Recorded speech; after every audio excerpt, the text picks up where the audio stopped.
Stone blocks, modern aircraft carrying millions every day, rockets punching through the sky, and humans reaching beyond Earth.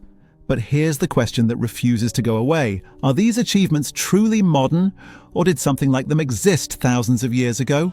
Because across the world, Egypt, Colombia, India, the Middle East, there are artifacts and texts that make some people ask a wild possibility. What if ancient humans knew more than we think?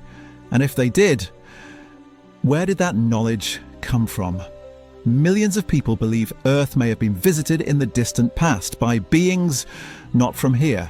Now, whether you think that idea is exciting or ridiculous, this video isn't here to prove aliens. It's here to do something better. Show you the strangest clues people point to. Some of them sitting in museums, some in ancient texts, some carved in stone. And let you decide what you think the best explanation is. Start in Saqqara, Egypt, about 20 miles south of Cairo, home to the step pyramid of King Djoser, one of the oldest pyramids on Earth. Saqqara is also an ancient burial ground, often called the City of the Dead. Back in the late 1800s, archaeologists uncovered a tomb containing the remains of a man named Padi Imen. Inside, among the funerary items, was something small, wooden, and strange. A model that looked like a bird, and nearby a papyrus with a message, "I want to fly." For decades it sat in a museum collection, until the 1960s when an Egyptologist took a closer look and noticed something odd. Yes, it had eyes, yes, it had a bird-like head, but the wings didn't look like bird wings. They were shaped in a way that, at least to some observers, resembled a modern aerodynamic design. And then came the bigger detail. Birds don't have rudders. This object looked like it was designed for stability, like something that needed a tail section. So the question becomes, was it just a stylized bird or a model of something else? In the 2000s, an aviation and aerodynamics expert built a scaled-up replica and tested it for flight behavior. And according to those tests, the model could generate lift, enough that under the right conditions, it behaved like a glider. But there was one major issue. A glider needs stability, and this model didn't have a rear control surface, an elevator or rudder that would keep it balanced, unless it originally had one. Some theorists argue there are hints a tailpiece might have existed and was lost over time. And even if it could glide, you still have another problem. How do you launch it? Modern gliders are towed by planes or launched with winches. But there's a simpler method, used even today, a bungee launch or catapult-like system. So, could ancient Egyptians have launched something like this, or is it simply a clever design that accidentally resembles flight tech? In the late 1990s, aviation enthusiasts built enlarged replicas of these figures, adding landing gear and engines, and tested them like model aircraft. And yes, as a modern replica, it could fly. But here's the key detail newcomers should understand. Making a flying model based on a shape doesn't automatically prove the original was intended as a plane. Plenty of shapes can be made airworthy once you add modern controls and power. Still, it leaves a question hanging in the air. Why would ancient artists create shapes that so easily translate into aerodynamic designs? Coincidence? Stylized animals we don't recognize? Or inspiration from something they witnessed? Next stop, India, one of the world's oldest centers of civilization and home to ancient Sanskrit literature. Some ancient texts describe flying machines called vimanas.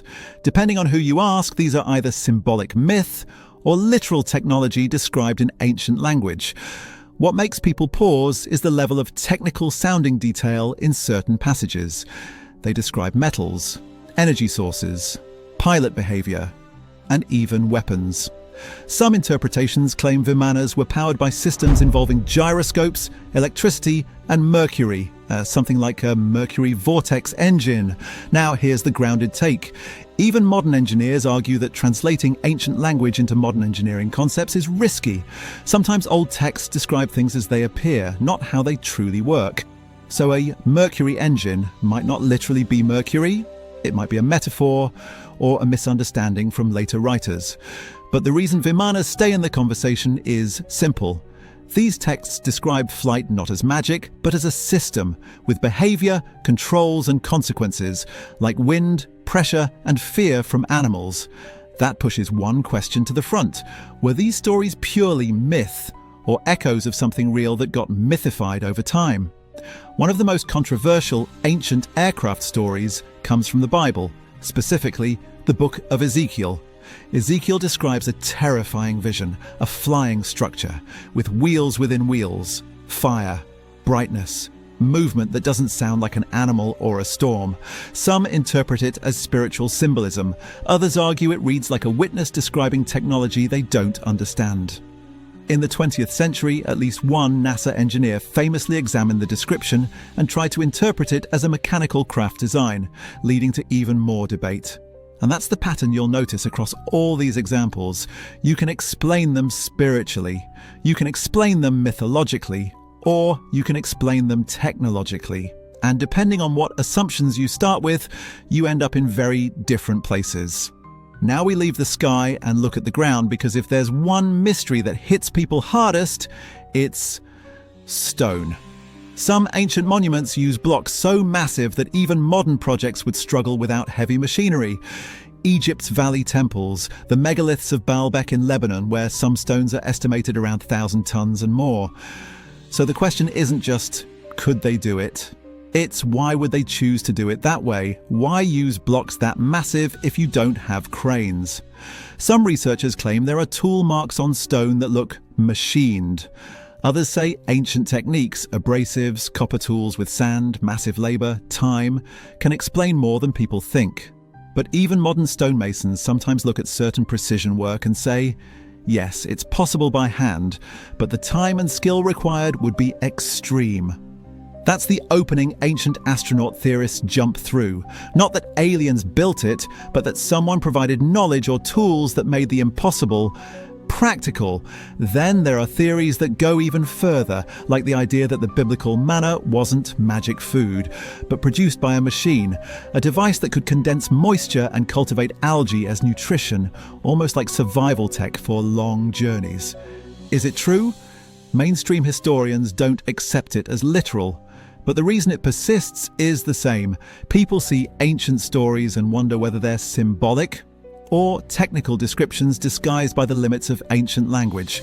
And finally, one of the boldest modern claims, that the Great Pyramid wasn't a tomb, but a machine, possibly tied to energy generation, resonance, or power transmission.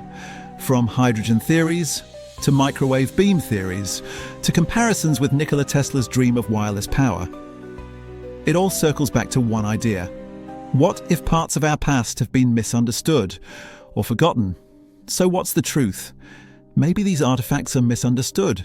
Maybe the texts are symbolic. Maybe human capability is bigger than our assumptions. Or maybe something else happened.